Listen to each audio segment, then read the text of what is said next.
الشيطان الرجيم بسم الله الرحمن الرحيم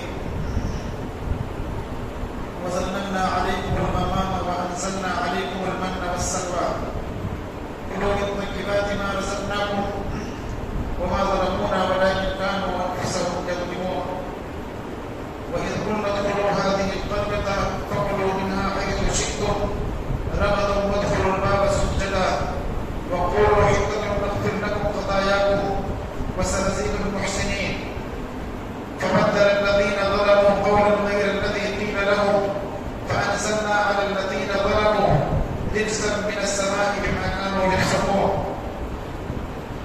شروع اللہ کے نام سے جو بڑا مہربان نہایت رحم والا ہے.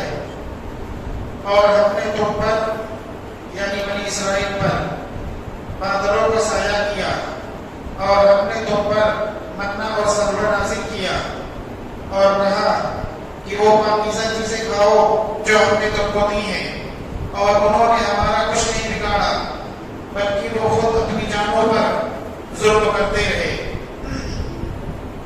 اور اس وقت کو یاد کرو جب کہ ہم نے کہا کہ اس بستی میں داخل ہو جاؤ اور جہاں سے چاہو خوب آسودہ ہو کر کھاؤ اور دروازے میں جھومتے ہوئے داخل ہونا اور یہ کہنا کہ ہم تیری بخشش کے طلبگار ہیں, ہم تمہاری غلطیوں کو معاف کر دیں گے اور اچھا کام کرنے والوں کو مزید عطا کریں گے. تو جو بات ان سے کہی گئی تھی ظالموں نے اس بات کو دوسری بات سے بدل ڈالا تو ہم نے ظالموں پر آسمان سے ایک بلا نازل کی اس وجہ سے کہ وہ نافرمانیاں کرتے رہے. جو آیت کریمہ تلاوت کی گئی اس میں بنی اسرائیل پر جو انعامات اور احسانات اللہ کی طرف سے ہوئے تھے اس کا تذکرہ کیا گیا ہے. اور اس سے پہلے بھی بنی اسرائیل کے تعلق سے بہت ساری چیزیں آئیں, اسی کا ایک حصہ یہاں پر ہے.